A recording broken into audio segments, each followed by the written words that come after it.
ये जो डायग्राम आपको दिखाई दे रहा है, इस डायग्राम की हेल्प से आप पूरा का पूरा जेन एआई समझ सकते हो। Everything that is inside gen AI can be represented here. इन 8 में से किसी एक लेयर में फिट कर सकते हो। अगर वो इन 8 में से किसी एक लेयर में फिट नहीं होगा तो वो इन 4 डायमेंशंस में तो पक्का फिट हो जाएगा। मैं गारंटी देता हूँ कि अब आपके सामने अगर कोई अपना कोर्स लॉन्च करेगा और आपको अपना जेन एआई का करिकुलम दिखाएगा, आप उसको बेटर जज कर पाओगे। आप बता पाओगे कि उसने जेन्युइनली सोच के करिकुलम बनाया है या फिर सिर्फ बज़वर्ड्स उठा के डाल दिए हैं। Now that you have this map, you can make your own road map. If you are going to target the AI engineering वाला पार्ट, तो यू नो कि आपको बिल्डर, एप्लीकेशन, ऑपरेशन वाले लेयर पे ऑपरेट करना है। If you are a business leader या फिर स्टार्टअप फाउंडर, तो आपको डिस्ट्रीब्यूशन, यूजर लेयर के बारे में सोचना पड़ेगा।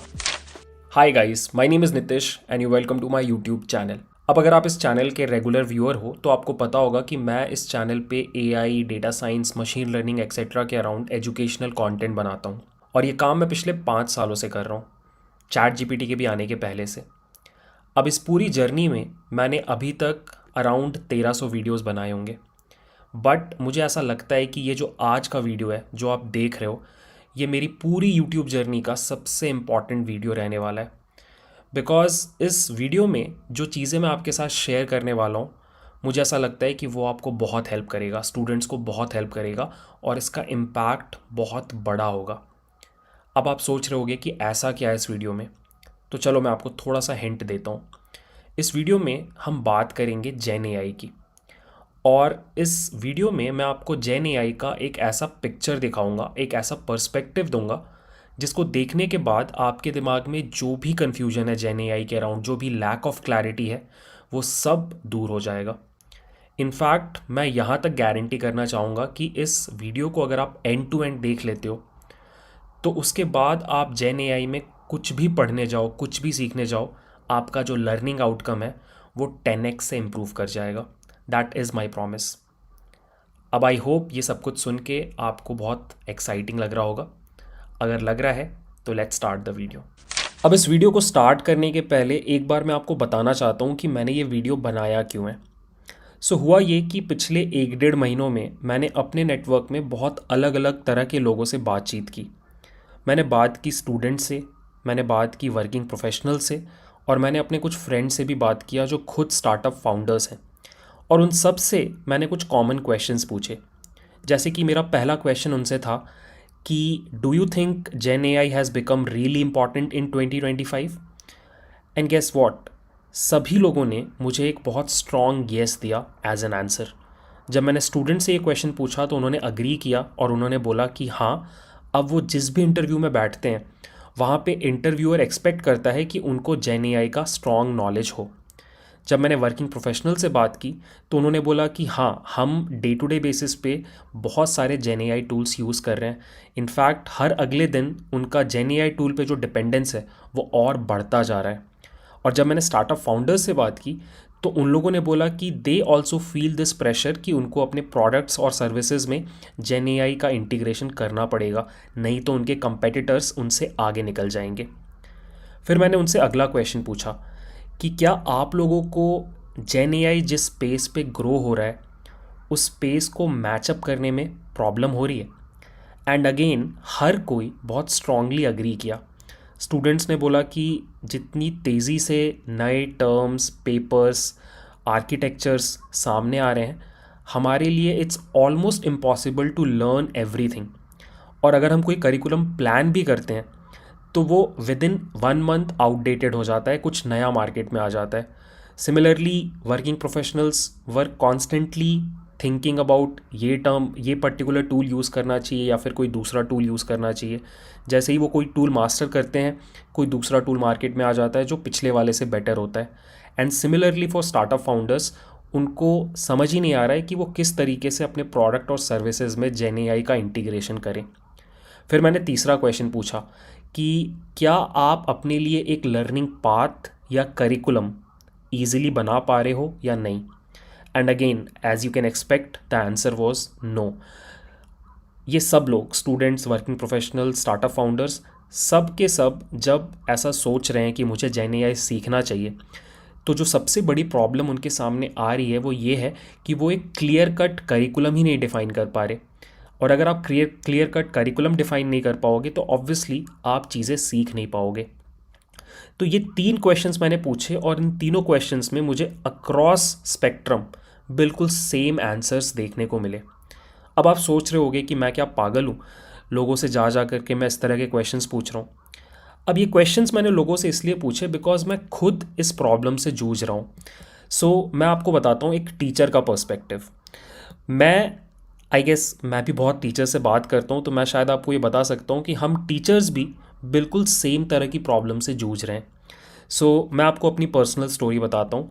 2025 जब शुरू हुआ था तो जनवरी में मैंने ये गोल बनाया था अपने लिए, ये प्लान बनाया था कि मैं 2025 में इस चैनल के ऊपर generative AI end to end cover करूँगा।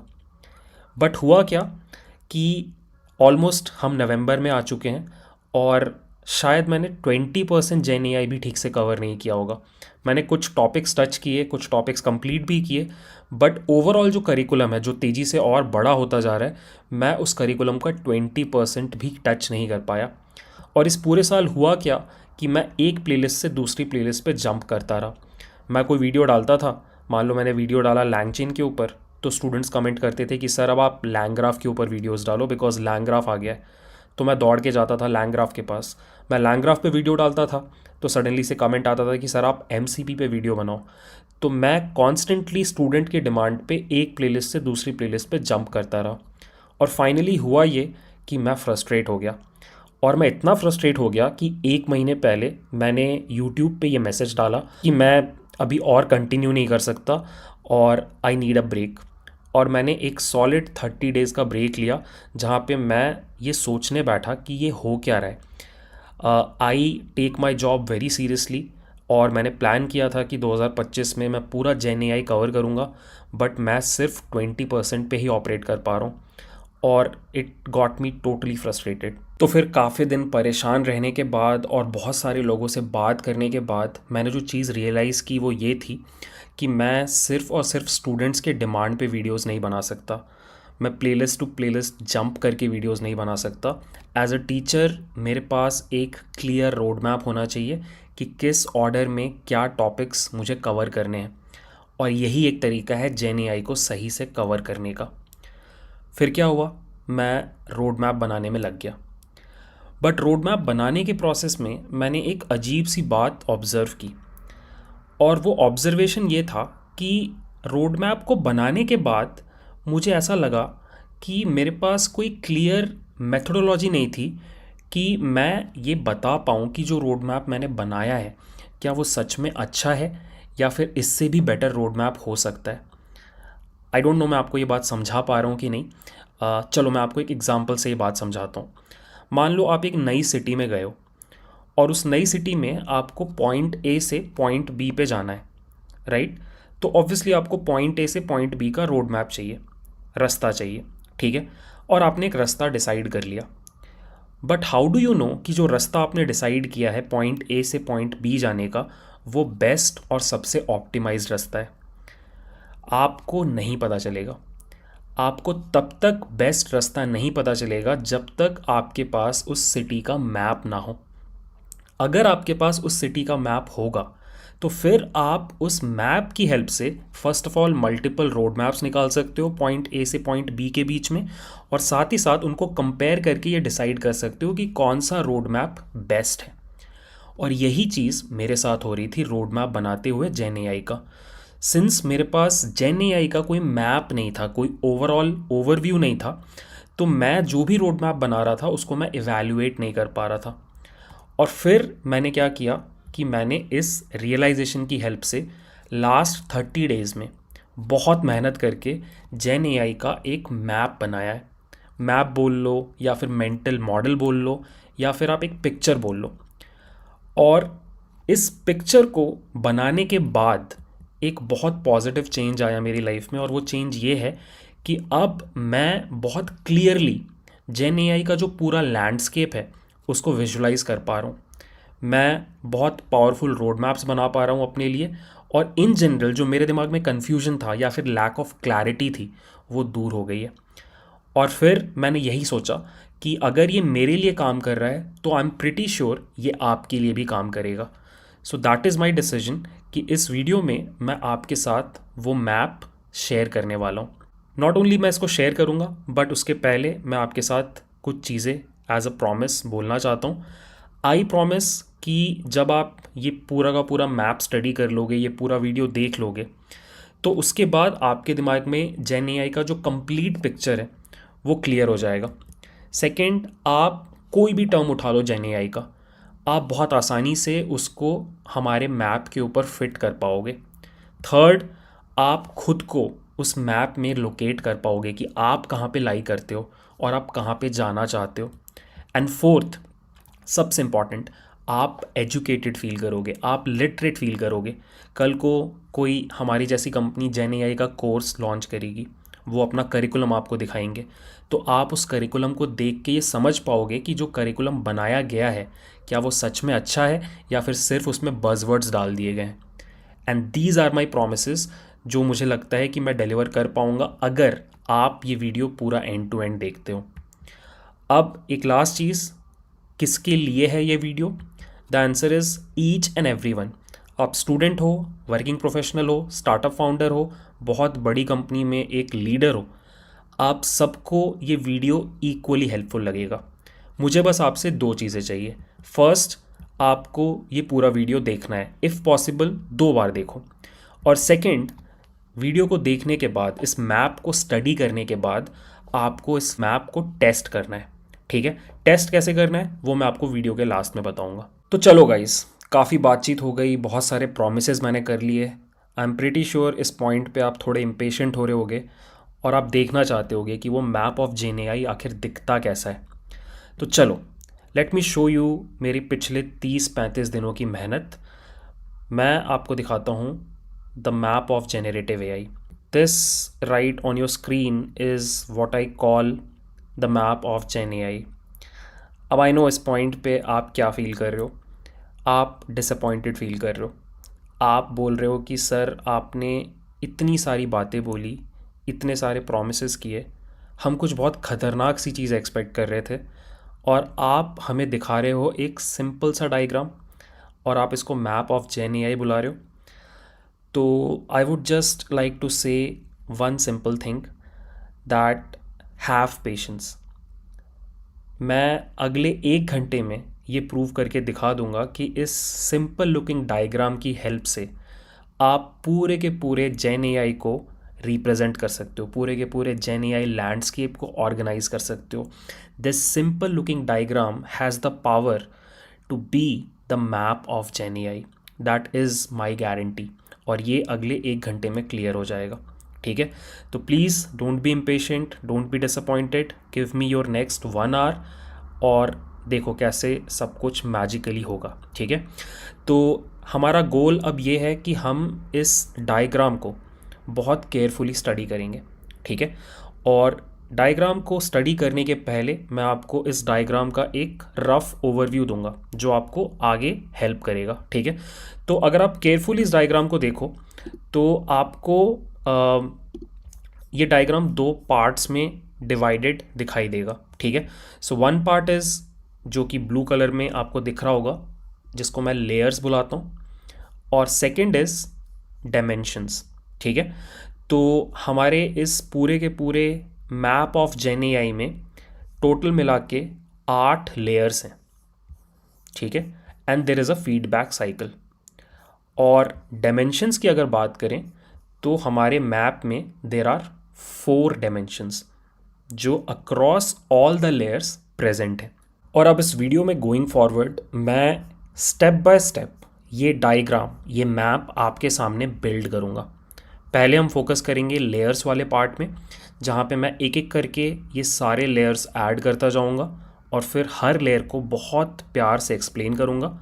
और फिर जब ये लेयर्स वाला पार्ट कंप्लीट हो जाएगा फिर हम मूव करेंगे डायमेंशंस में, जहाँ पे एक एक करके हम ये डायमेंशंस ऐड करेंगे और सारे के सारे डायमेंशंस को समझेंगे भी।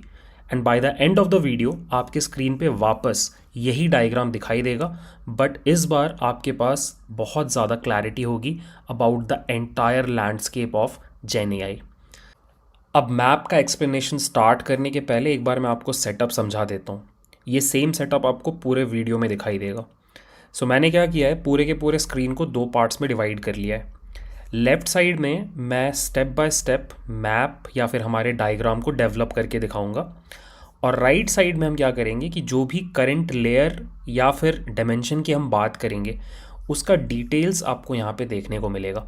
ठीक है, तो अब हम स्टार्ट करते हैं हमारा डिस्कशन, और हम पहले बात करेंगे लेयर्स के बारे में। और लेयर्स में भी जिस लेयर के बारे में हम सबसे पहले बात करेंगे वो है रिसर्च लेयर, बिकॉज एआई की सारी कहानी यहीं से शुरू होती है। ठीक है, क्या होता है रिसर्च लेयर? एकदम सिंपल शब्दों में, research layer is the birth place of core AI innovations. So आज की डेट में ये जो भी एआई प्रोडक्ट्स आप यूज़ कर रहे हो उसमें ये जो शानदार एआई फीचर्स आपको देखने को मिल रहे हैं, ये एक्चुअली ओरिजिनेट किए थे रिसर्च लेयर पे। एक टाइम पे वो फीचर्स, आइडियाज़ थे या कॉन्सेप्ट्स थे, और रिसर्च लेयर वो जगह थी जहाँ पर इनको हमने रिफ़ाइन किया, और जब वो रिफ़ाइन हो गए तब उनके ऊपर फाइनल सॉफ्टवेयर प्रोडक्ट्स बने। अब ये कोई बहुत नई चीज़ नहीं है, सारी की सारी इंडस्ट्रीज़ इसी प्रिंसिपल पे काम करती है। पहले एक आइडिया होता है जो रिसर्च फेज़ में आता है, फिर रिसर्च फेज़ में उस आइडिया को बहुत रिफ़ाइन किया जाता है, और जब वो आइडिया रिफ़ाइन हो जाता है तो फिर वो रिसर्च लैब छोड़ करके मैन्युफैक्चरिंग में पहुंचता है, और फिर मैन्युफैक्चरिंग से यूज़र्स की हाथ तक पहुंचता है। ठीक है, फॉर एग्ज़ाम्पल आज की डेट में हम अपने फ़ोन्स को यूज़ करके बहुत आसानी से एक दूसरे के साथ वायरलेसली फ़ाइल्स को ट्रांसफ़र कर पाते हैं। अब ये हो पाता है because of Bluetooth, but Bluetooth सीधे मैन्युफैक्चरिंग में नहीं आया था। मैन्युफैक्चरिंग में आने के पहले ब्लूटूथ वॉज एन आइडिया जिसके ऊपर बहुत सारा काम, बहुत सारा रिसर्च हुआ इन रिसर्च लैब्स, और जब वो रिफाइनमेंट हो गया फाइनली तो फिर उसको इंटीग्रेट किया गया मैन्युफैक्चरिंग प्रोसेस में, और आज की डेट में वो हमारे फ़ोन्स का एक बहुत इंटीग्रल कंपोनेंट है। सिमिलरली अगर आप बात करो ऑटोमोबाइल्स की, तो आजकल आपको बहुत इलेक्ट्रिक व्हीकल्स के बारे में सुनने को मिल रहा होगा। अब ऐसा नहीं हुआ कि सडनली से हमारे कार मैन्युफैक्चरर्स ने सोचा कि यार पेट्रोल और डीजल इंजन्स तो बिक ही रहे हैं, चलो इलेक्ट्रिक व्हीकल्स बनाना स्टार्ट कर देते हैं। नहीं, सालों साल पहले रिसर्च हुआ इलेक्ट्रिक व्हीकल्स के ऊपर, बैटरी टेक्नोलॉजीज़ के ऊपर, और जब वो पूरा का पूरा रिसर्च काफ़ी मैच्योर हो गया, रिफाइंड हो गया, तब आज जा कर के हमको उसके ऊपर कार्स मैन्युफैक्चर होते हुए दिखाई दे रही हैं। सिमिलरली चैट जीपीटी भले ही आया 2022 में था, बट चैट जीपीटी के जो फंडामेंटल्स हैं, that it can understand our language and it can generate the same language that we speak, इन प्रिंसिपल्स के ऊपर बहुत पहले से काम हो रहा है।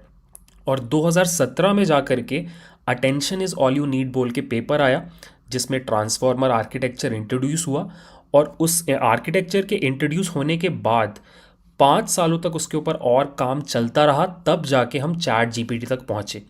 सो नटशेल में समरी ये है कि ये काइंड ऑफ वो लेयर है जहाँ पे आपका कोर एआई इनोवेशन जन्म लेता है, बड़ा होता है, और फिर वो हमारे प्रोडक्ट्स तक पहुंचता है, और फिर उन प्रोडक्ट्स के थ्रू यूज़र्स तक पहुंचता है। ठीक है, अब अगर हम पर्पस की बात करें कि इस रिसर्च लेयर में हम क्या क्या करते हैं, तो यहाँ पे आप दो तीन तरह की एक्टिविटीज़ करते हो। यहाँ पे रिसर्चर्स जो होते हैं वो नए मॉडल आर्किटेक्चर्स डेवलप करते हैं, जैसे कि ट्रांसफॉर्मर आर्किटेक्चर हो गया, या फिर विजन ट्रांसफॉर्मर आर्किटेक्चर हो गया, या फिर आपका डिफ्यूजन मॉडल्स हो गए। यहाँ पर आप नए नए लर्निंग एल्गोरिदम्स डेवलप करते हो, जैसे कि मिक्सचर ऑफ एक्सपर्ट हो गया या फिर क्लिप हो गया। यहाँ पर आप सिमिलरली नई नई ट्रेनिंग टेक्निक्स इन्वेंट करते हो, जैसे कि फ्लैश अटेंशन हो गया, या फिर मिक्स्ड प्रिसिजन ट्रेनिंग शायद आपने सुना होगा। तो इस तरह की चीज़ों के ऊपर यहाँ पे काम होता है। अब अगला सवाल आता है कि इस लेयर पे ऊपर काम कौन करता है? तो बहुत सिंपल है, रिसर्च लेयर पे रिसर्चर्स काम करते हैं, researchers as in PhD holders, और ये दो तरह के सेटअप में ऑपरेट करते हैं। या तो ये रिसर्चर्स किसी एकेडमिक इंस्टीट्यूशन का पार्ट होते हैं, जैसे कि कैम्ब्रिज हो गया, स्टैनफोर्ड हो गया, एमआईटी हो गया। इन कॉलेजेस और यूनिवर्सिटीज़ में researchers as a teacher join करते हैं, क्लासेस भी लेते हैं, पढ़ाते भी हैं, बट साथ ही साथ रिसर्च भी परफॉर्म करते रहते हैं। और दूसरा सेटअप है कि यही रिसर्चर्स किसी कंपनी के लिए इन अ प्राइवेट लैब सेटअप में काम करते हैं। फॉर एग्जांपल एक रिसर्चर है जो गूगल ब्रेन के लिए काम कर रहा है, या फिर एक रिसर्चर है जो फेसबुक एआई रिसर्च के लिए काम कर रहा है, या फिर ओपन एआई रिसर्च के लिए काम कर रहा है। ठीक है, तो आई होप आपको अभी तक का पूरा डिस्कशन समझ में आ गया। अब हम डिस्कस करेंगे कि रिसर्च लेयर में, एआई के रिसर्च लेयर में, what are the core focus areas जिनके ऊपर रिसर्च चलता है। सो सबसे पहला और शायद सबसे इम्पॉर्टेंट फोकस एरिया जो है रिसर्च लेयर का, वो है to research about new model architectures. Basically इस पर्टिकुलर फोकस एरिया में रिसर्चर्स क्या करते हैं कि वो नए नए deep learning model architectures invent करते हैं। और ऐसा इसलिए किया जाता है बिकॉज हमेशा अभी तक ऐसा देखा गया है कि पिछले वाले डीप लर्निंग आर्किटेक्चर में कोई ना कोई प्रॉब्लम होती है, और उसी को सॉल्व करने के प्रोसेस में नए आर्किटेक्चर्स इन्वेंट किए जाते हैं। अगर मैं आपको एनएलपी का एग्जांपल दूं, तो 2010 से लेके 2014 तक शायद जो सबसे पॉपुलर न्यूरल नेटवर्क आर्किटेक्चर था वो आरएनएन था। आरएनएन को यूज़ किया जाता था लैंग्वेज को समझने के लिए और लैंग्वेज को जनरेट करने के लिए। बट आरएनएन्स की सबसे बड़ी प्रॉब्लम ये थी कि बहुत बड़ा सेंटेंस अगर आप दे दो आरएनएन को तो वो कंफ्यूज हो जाता था, और जो आउटपुट आता था वो बहुत फालतू का जिबरिश आता था। तो फिर इस प्रॉब्लम को सॉल्व करने के लिए एक नया आर्किटेक्चर आया विच वॉज LSTM, जो थोड़े लंबे कॉन्टेक्स्ट में भी सही से काम कर पाता था। बट फिर LSTM की प्रॉब्लम ये थी कि वो सीक्वेंशियल तरीके से टेक्स्ट को प्रोसेस करता था, विच मीन्स कि अगर आप एक पूरा का पूरा बुक प्रोसेस करने को दे दो तो it would take a lot of time. फिर इसी प्रॉब्लम को सॉल्व करने के लिए आया ट्रांसफॉर्मर आर्किटेक्चर, जहाँ पे आप पैरेलली टेक्स्ट को इनपुट दे सकते हो, विच मीन्स कि ट्रेनिंग बहुत फास्ट होगी, राइट। और फिर ट्रांसफॉर्मर आर्किटेक्चर आने के बाद यू कैन सी कि पूरा का पूरा फील्ड एक्सप्लोड कर गया। अब ऐसा नहीं है कि ट्रांसफॉर्मर आर्किटेक्चर आने के बाद इस पर्टिकुलर चीज़ में रिसर्च रुक गया है। ट्रांसफॉर्मर आर्किटेक्चर की भी खुद के फ्लॉज हैं, जैसे कि ट्रांसफॉर्मर आर्किटेक्चर का जो ट्रेनिंग होता है वो ऑर्डर ऑफ n स्क्वायर में होता है, जो कॉम्प्लेक्सिटी है। सिमिलरली जो आपका ट्रेनिंग कॉस्ट है या इन्फरेंस कॉस्ट है वो बहुत हाई है। तो अब नए टाइप के आर्किटेक्चर्स के ऊपर काम चल रहा है जो इन प्रॉब्लम्स को सॉल्व करेंगे, जैसे कि स्टेट स्पेस मॉडल्स के ऊपर काम चल रहा है। शायद आपने माम्बा आर्किटेक्चर के बारे में सुना होगा। तो इस तरह के और बहुत सारे आर्किटेक्चर्स कंटिन्यूसली रिसर्च किए जाते हैं, डेवलप किए जाते हैं, इन्वेंट किए जाते हैं in the research layer, and this is one of the most glamorous focus areas. एक और बहुत इंपॉर्टेंट फोकस एरिया होता है ऑप्टिमाइजेशन टेक्निक्स। यहाँ पे भी रिसर्चर्स बहुत रिसर्च करते हैं।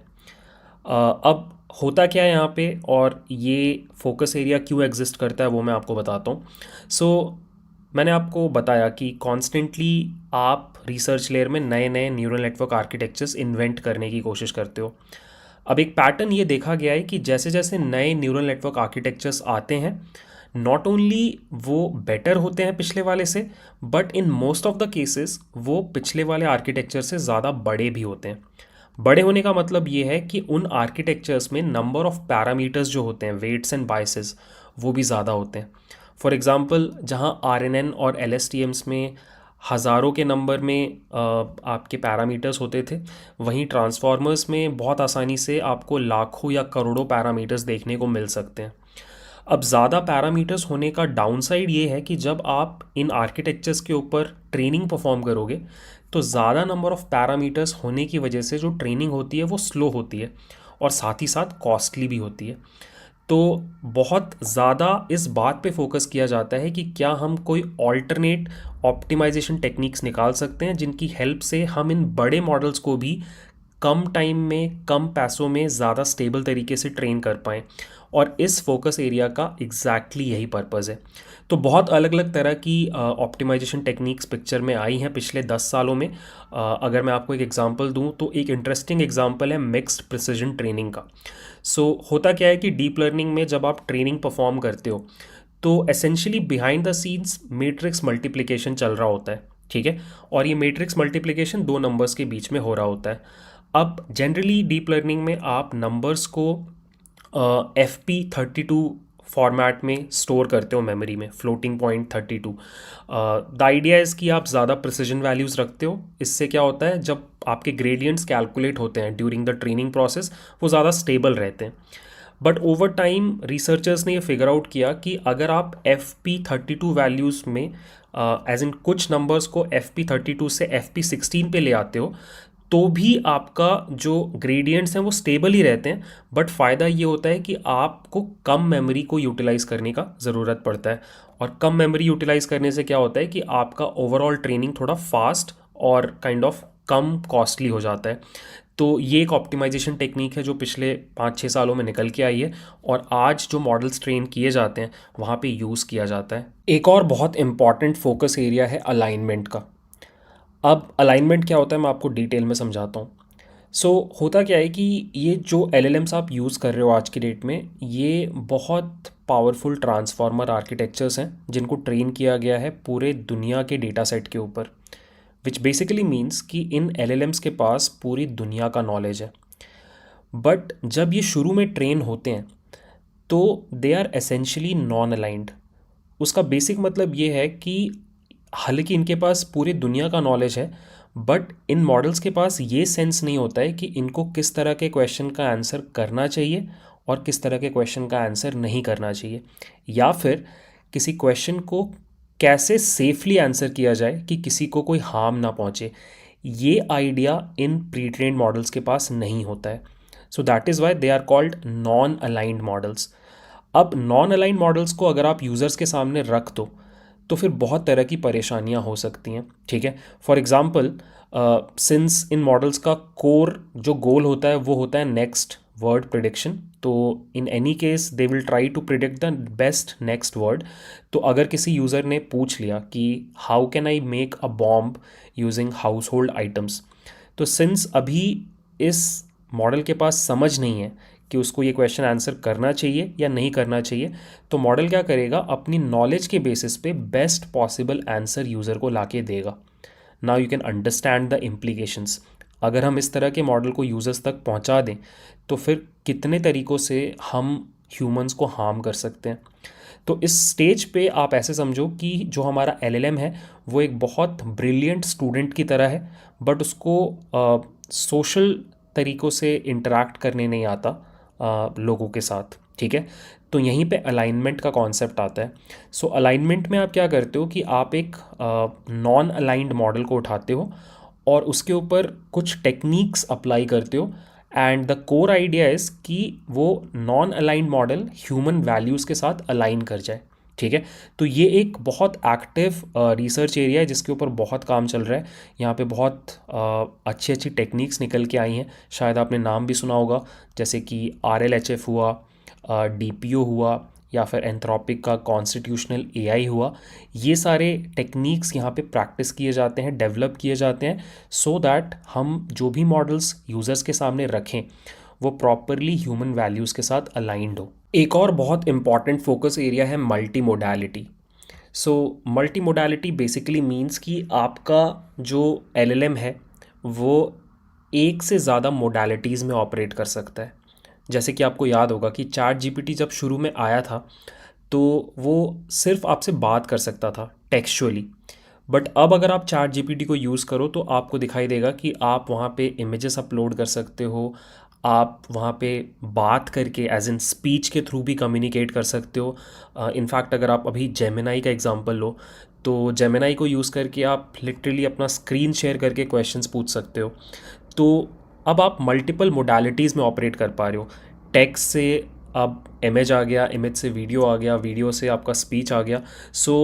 आज के जो LLMs हैं they are capable to interact in multiple modalities. अब टेक्निकली स्पीकिंग यहाँ पे बहुत काम हुआ है, बहुत रिसर्च हुआ है।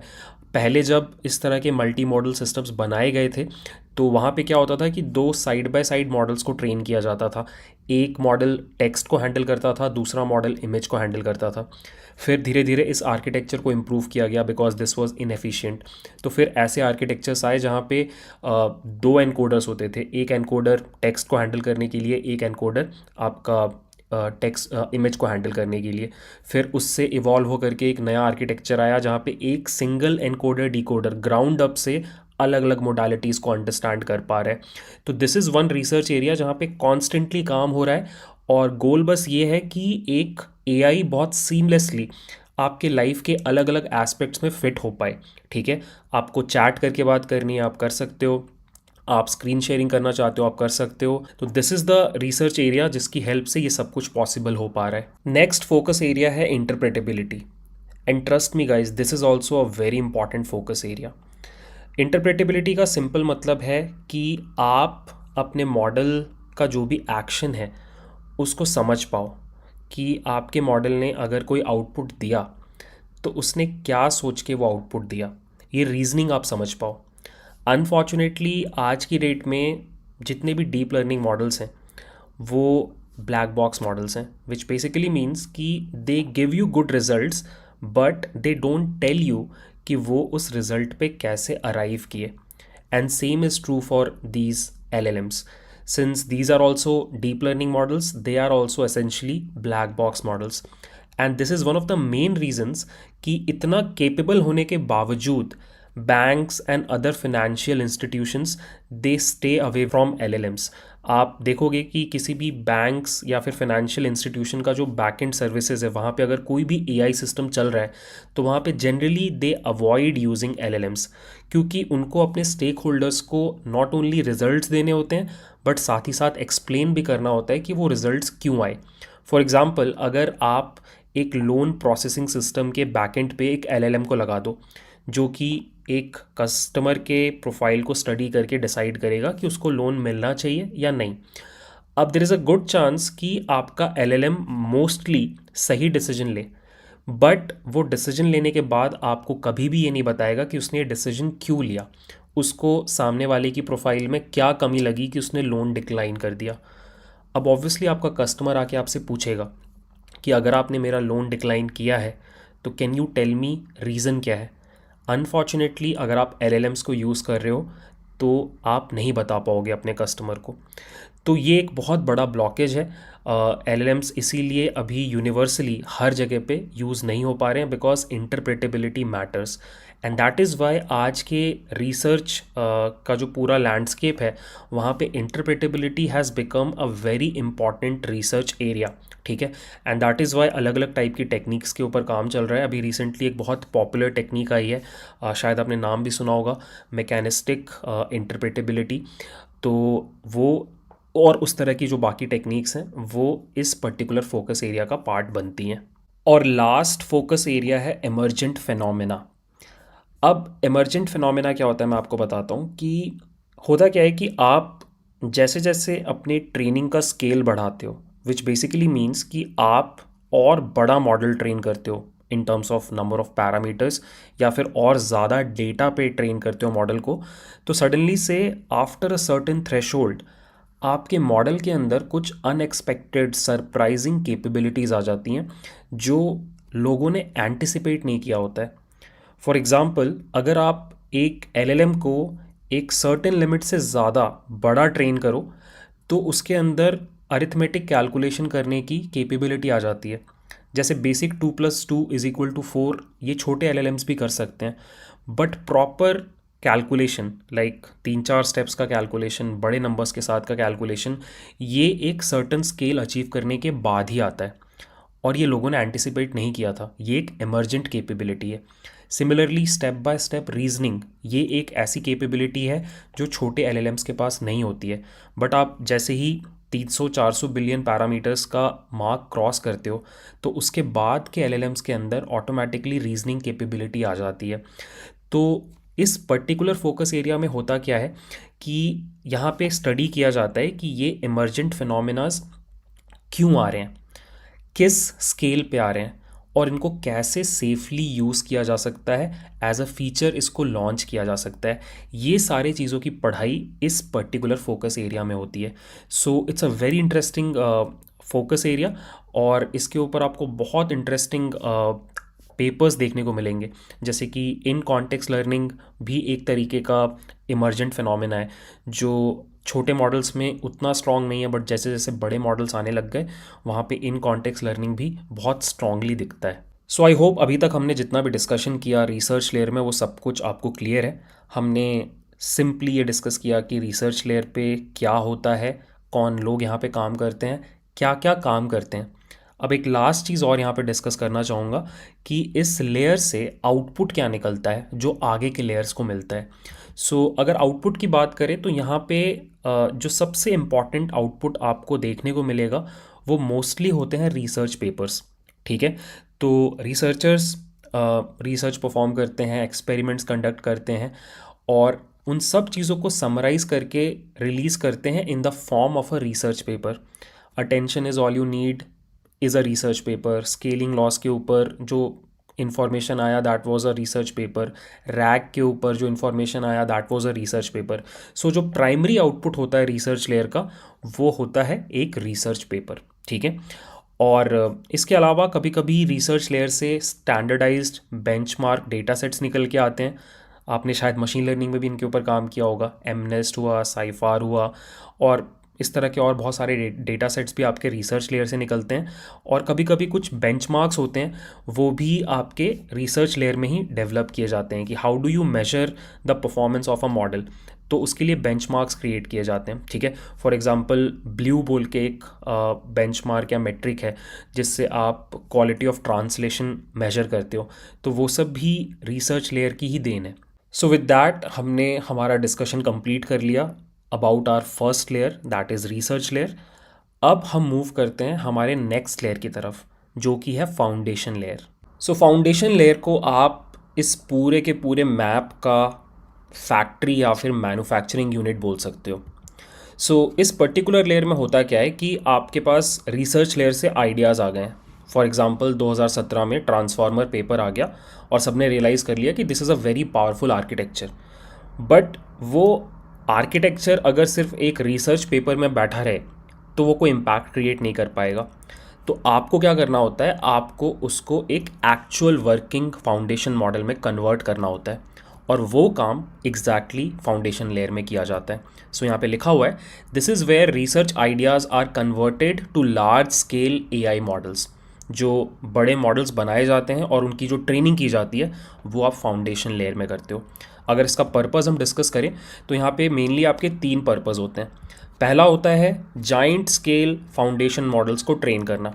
ठीक है, आपने रिसर्च लेयर से आइडिया को उठाया, उसको कोड में इम्प्लीमेंट किया, बहुत बड़े डेटा सेट को लेकर के बहुत बड़े हार्डवेयर के ऊपर उसको कई दिनों तक ट्रेन किया, आपके पास आ गया एक प्री ट्रेन्ड मॉडल।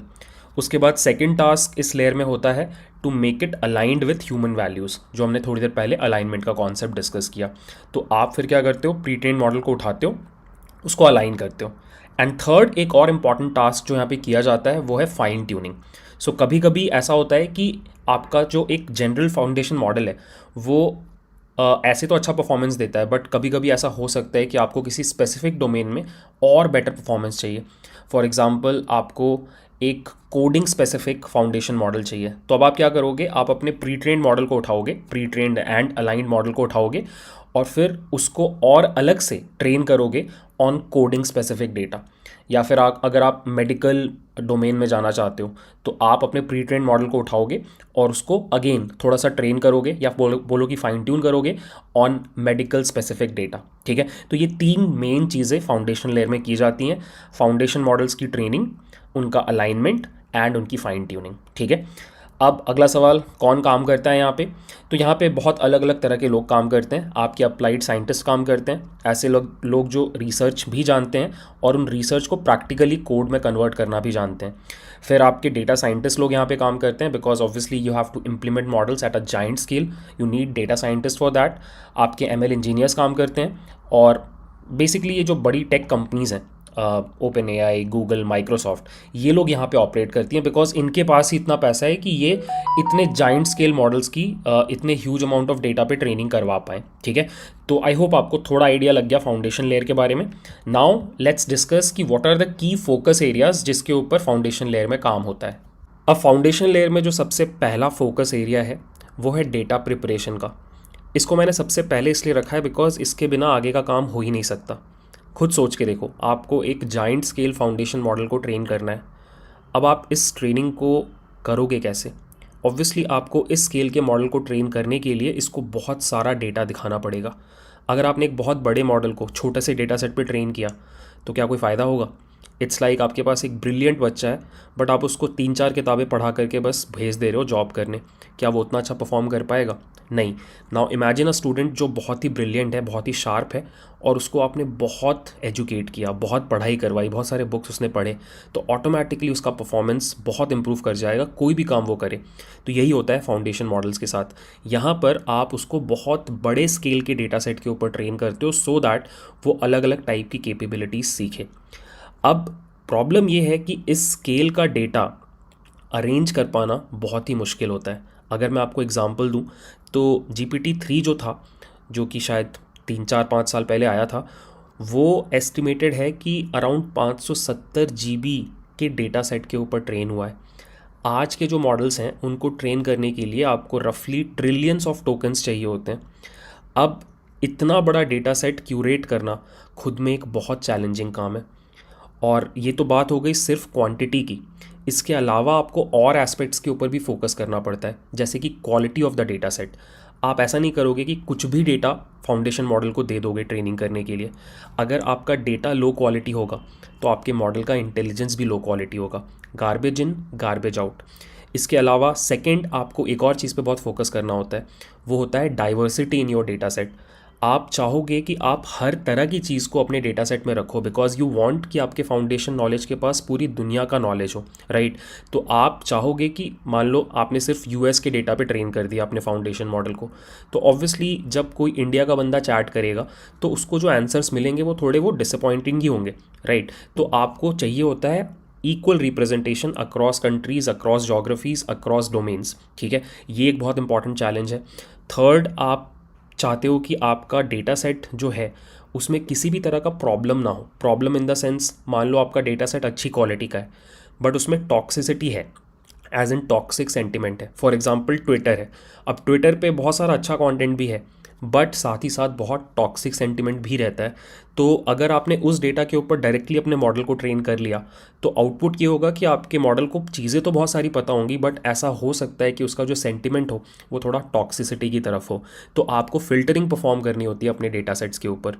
लास्टली, आपको लैंग्वेज कवरेज को भी ध्यान में रखना होता है। आप सिर्फ और सिर्फ इंग्लिश को एज अ लैंग्वेज मान के डेटा सेट प्रिपेयर नहीं कर सकते, आपको अलग अलग लैंग्वेजेस को भी यूटिलाइज़ करना होता है। सो आपको हिंदी का भी रिप्रेजेंटेशन रखना पड़ेगा, आपको स्पेनिश का भी रिप्रेजेंटेशन रखना होगा, और ऐसा किया जाता है तभी आप आज की डेट में इन मॉडल्स के साथ किसी भी लैंग्वेज में बात कर पाते हो, ठीक है? तो ये these are some of the core challenges. अब आप सोच रहे होगे कि इतने बड़े स्केल के डेटा सेट्स मिलते कहाँ हैं, तो मैं आपको कुछ एग्जांपल्स दिखाता हूँ।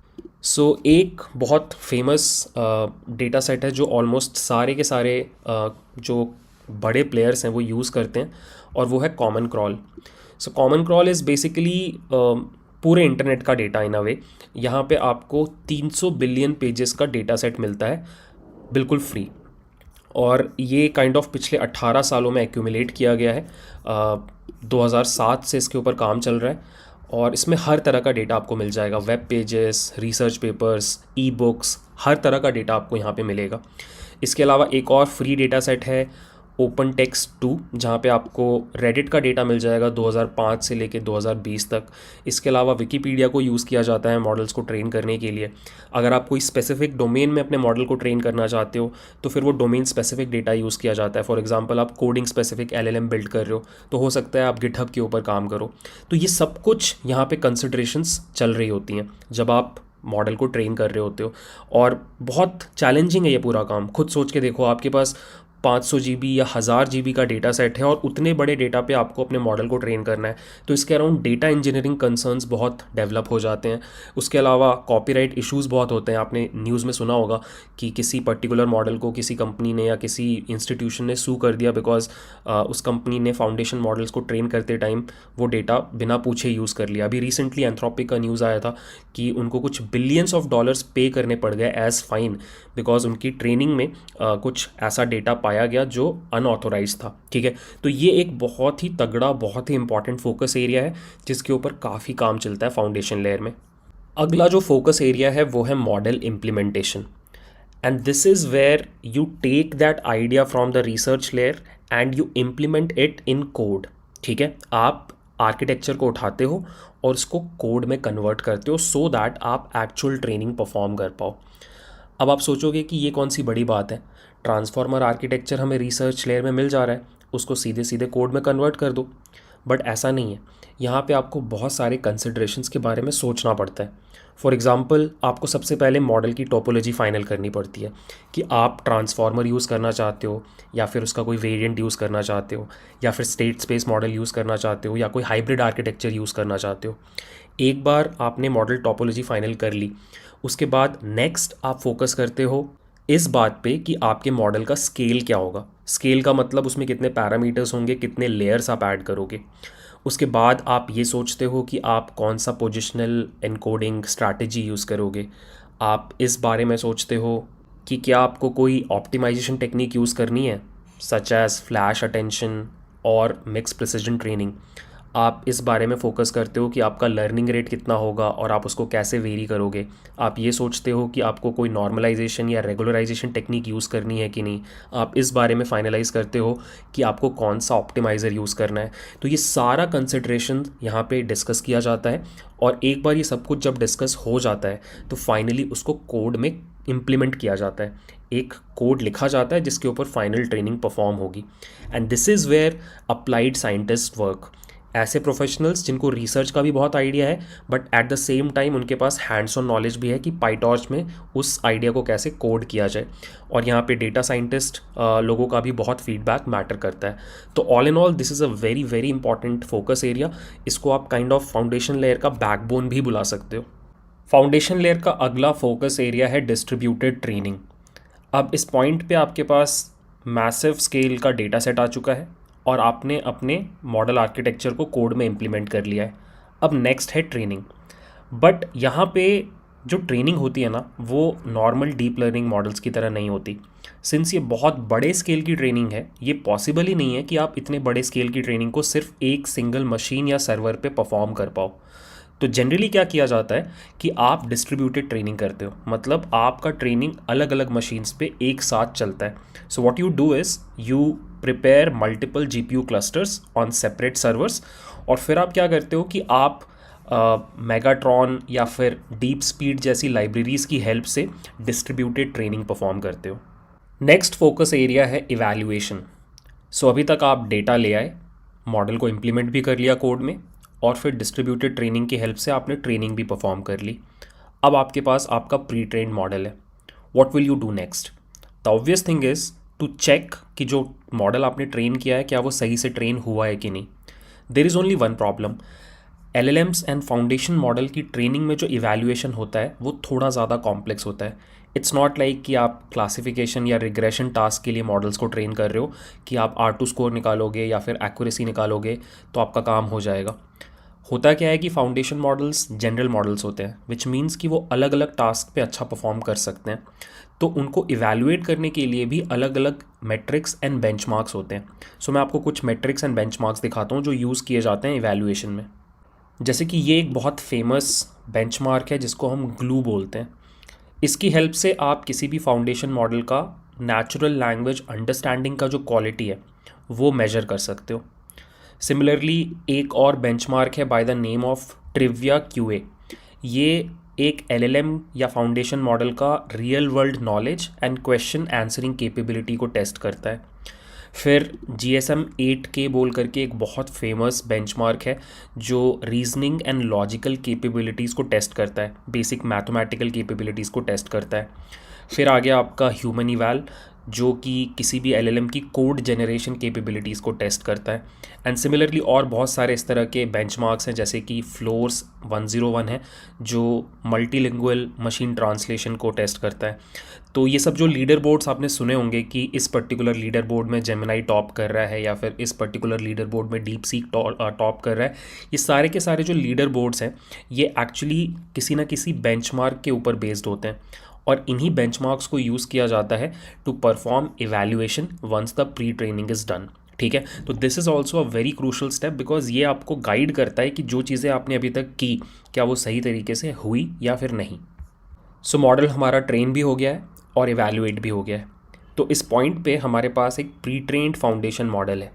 बट जैसा मैंने आपको थोड़ी देर पहले बताया कि generally pre trained foundation models are trained to predict the next word, but इसका मतलब ये नहीं है कि उनको पता होता है कि क्या सही है और क्या गलत है। तो next focus area foundation layer में होता है अलाइनमेंट, जहाँ पे आप एक प्री ट्रेन्ड मॉडल को ह्यूमन वैल्यूज़ के साथ अलाइन करते हो। ठीक है, तो यहाँ पे पहले आप इन अ वे अपने फाउंडेशन मॉडल को इंस्ट्रक्शन ट्यून करते हो, विच बेसिकली मीन्स कि आप उसको इंस्ट्रक्शन फॉलो करना सिखाते हो, और एक बार जब वो इंस्ट्रक्शन फॉलो करने लगता है फिर आप RLHF या फिर DPO या फिर कॉन्स्टिट्यूशनल AI जैसी टेक्निक्स की हेल्प से उसको अलाइन करते हो विथ ह्यूमन वैल्यूज़। ठीक है, तो ये एक बहुत इंपॉर्टेंट स्टेप है, इसके बिना जनरली कोई भी बड़ी कंपनी मॉडल्स को रिलीज़ नहीं करती, लोगों के सामने नहीं लेके आती। एक बार जब आपने मॉडल को अलाइन कर लिया, उसके बाद जो फाइनल फोकस एरिया जिसके ऊपर काम होता है इस लेयर में, वो होता है फाइन ट्यूनिंग का, जहाँ पे आप domain specific fine tune models release करते हो।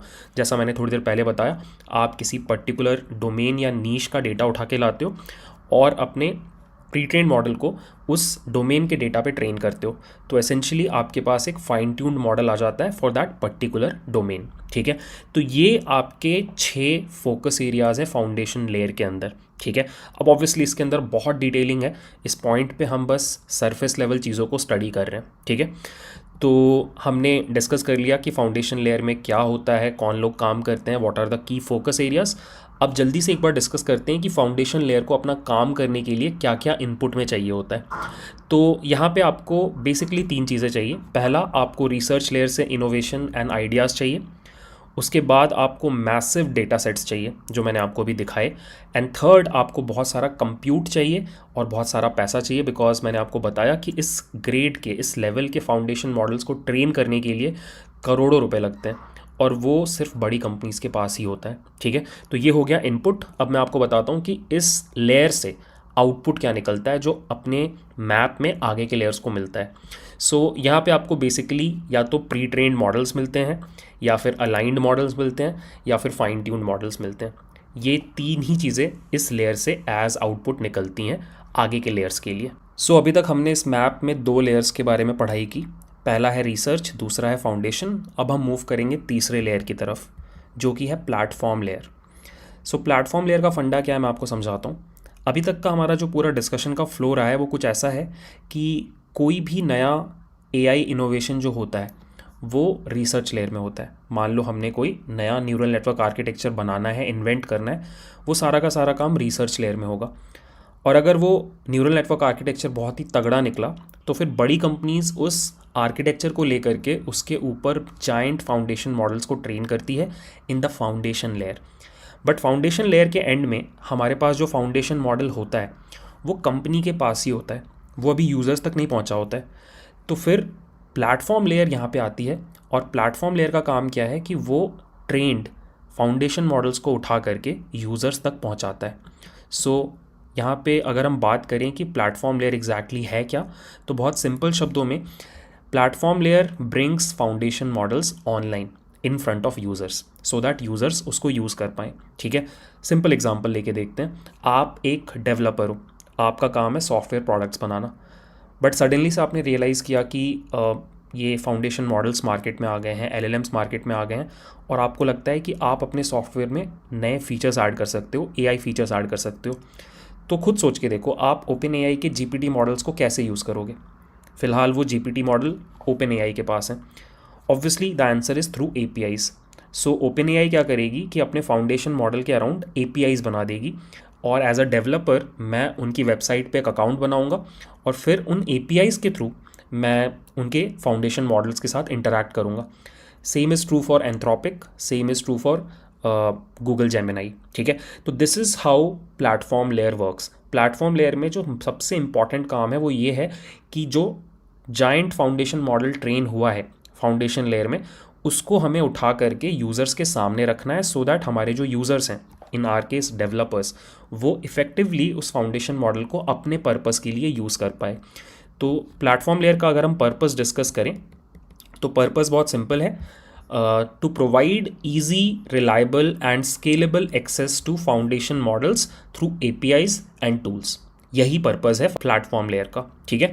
अब फिर से सेम क्वेश्चन, यहाँ पे कौन लोग काम करते हैं?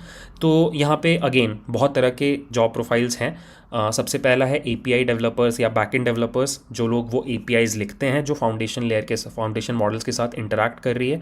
आपके एमएलओप स्पेशलिस्ट होते हैं यहाँ पे, बिकॉज आप एसेंशली एक ट्रेंड मॉडल के साथ डील कर रहे हो, तो उसको ऑनलाइन लेके आना, उसके अराउंड वर्जनिंग परफॉर्म करना, रजिस्ट्रीज़ वगैरह यूज़ करना, ये सारा काम एमएलऑप्स वाले बंदे करते हैं। You also need cloud architects, because ये पूरा काम क्लाउड पे होता है। I am pretty sure behind the scenes OpenAI Azure का क्लाउड यूज़ कर रहा है, तो you need cloud architects to plan this entire thing, कि बहुत ज़्यादा खर्चा ना लगे, सब कुछ बहुत ऑप्टिमाइज तरीके से हो, ये सब कुछ क्लाउड आर्किटेक्ट्स करते हैं। Plus we also have product managers. After all OpenAI का जो एपीआई है वो एक तरह का प्रोडक्ट है जो डेवलपर्स खरीद रहे हैं, तो इट इज़ वेरी एसेंशियल कि उस प्रोडक्ट को इस तरीके से प्लान किया जाए कि जो डेवलपर्स हैं, जो बेसिकली आपके कंज्यूमर्स हैं, उनको हर तरीके से वो प्रोडक्ट बहुत अट्रैक्टिव लगे। तो यहाँ पे प्रोडक्ट मैनेजर्स भी काम करते हैं। और फिर आते हैं प्लेटफॉर्म इंजीनियर्स, जो कि इस पूरे काम का काइंड ऑफ सीईओ हैं। ये पूरी चीज़ को वो लोग देखते हैं। वो एपीआई डेवलपर्स के साथ भी काम करते हैं, वो एमएलऑप्स इंजीनियर्स के साथ भी काम करते हैं, क्लाउड आर्किटेक्ट से भी बात करते हैं, प्रोडक्ट मैनेजर से भी बात करते हैं। तो ये सबसे इंपॉर्टेंट जॉब रोल है इस पूरे लेयर में, प्लेटफॉर्म इंजीनियर का, ठीक है। तो नाउ दैट वी नो कि प्लेटफॉर्म लेयर क्या पर्पस सॉल्व कर रहा है हमारे इस पूरे के पूरे मैप में, अब हम डिस्कस करेंगे प्लेटफॉर्म लेयर के core focus areas. But focus areas को डिस्कस करने के पहले आपको एक चीज़ मैं क्लियर करना चाहूँगा कि जब मैंने ये बोला कि फाउंडेशन मॉडल को यूज़र्स के सामने लाने का जो तरीका है वो है एपीआईज़ के थ्रू लाना, ये कम्प्लीटली ट्रू स्टेटमेंट नहीं है। एक्चुअली ये पार्शियली ट्रू है। दुनिया में हर फाउंडेशन मॉडल सिर्फ और सिर्फ एपीआईज़ के थ्रू यूज़र्स के सामने नहीं जाता। देयर इज़ वन मोर वे, वो मैं आपको समझाता हूँ। बट उसके पहले आपको ये समझना पड़ेगा कि फाउंडेशन मॉडल ट्रेन होने के बाद दो अलग अलग रास्तों पे निकल जाते हैं। उनमें से एक रास्ता है प्रोप्राइटरी मॉडल बनना और दूसरा रास्ता है ओपन सोर्स मॉडल बनना। ये शायद आपको ऑलरेडी पता होगा कि कितने भी फाउंडेशन मॉडल्स आप ऑनलाइन देख लो, उन फाउंडेशन मॉडल्स को आप एसेंशियली इन दोनों में से किसी एक कैटेगरी में डिवाइड कर सकते हो। या तो फाउंडेशन मॉडल्स प्रोप्राइटरी मॉडल्स होते हैं, which basically means they are close source, उसके बारे में सारा इन्फॉर्मेशन कंपनी के पास है। कंपनी उसका ट्रेनिंग के बारे में, उसके आर्किटेक्चर के बारे में, उसके डेटा सेट के बारे में कोई इन्फॉर्मेशन आपको नहीं देती है। और इस तरह के मॉडल्स को अगर आपको एक्सेस करना है तो आपके पास सिर्फ एक ऑप्शन है, आप कंपनी की एपीआईज़ को यूज़ करोगे, जैसे कि ओपन एआई, जेमिनाई, एंथ्रोपिक। फिर एक सेकेंड तरीका क्या है कि कंपनीज क्या करती हैं कि अपने मॉडल को ट्रेन करके वो मॉडल आपको डाउनलोड करने को दे देती हैं। फॉर एग्जांपल फेसबुक का Llama, which is a partially open source model, उस मॉडल के वेट्स आप डाउनलोड कर सकते हो अपनी मशीन पे। सिमिलरली बहुत सारी चाइनीज़ कंपनीज़ हैं, उनके मॉडल्स के बारे में आपने सुना होगा। सो डीप सीक हुआ, क्वेन हुआ, जीएलएम मॉडल्स हुए, ये सब के सब ओपन सोर्स मॉडल्स हैं। और इनको आप क्या कर सकते हो कि there are certain tools like Hugging Face या फिर ओलामा, उनकी हेल्प से आप इन मॉडल्स को अपने मशीन पे डाउनलोड करके प्राइवेटली यूज़ कर सकते हो। और इस केस में आपको कोई एपीआई यूज़ करने की ज़रूरत नहीं है।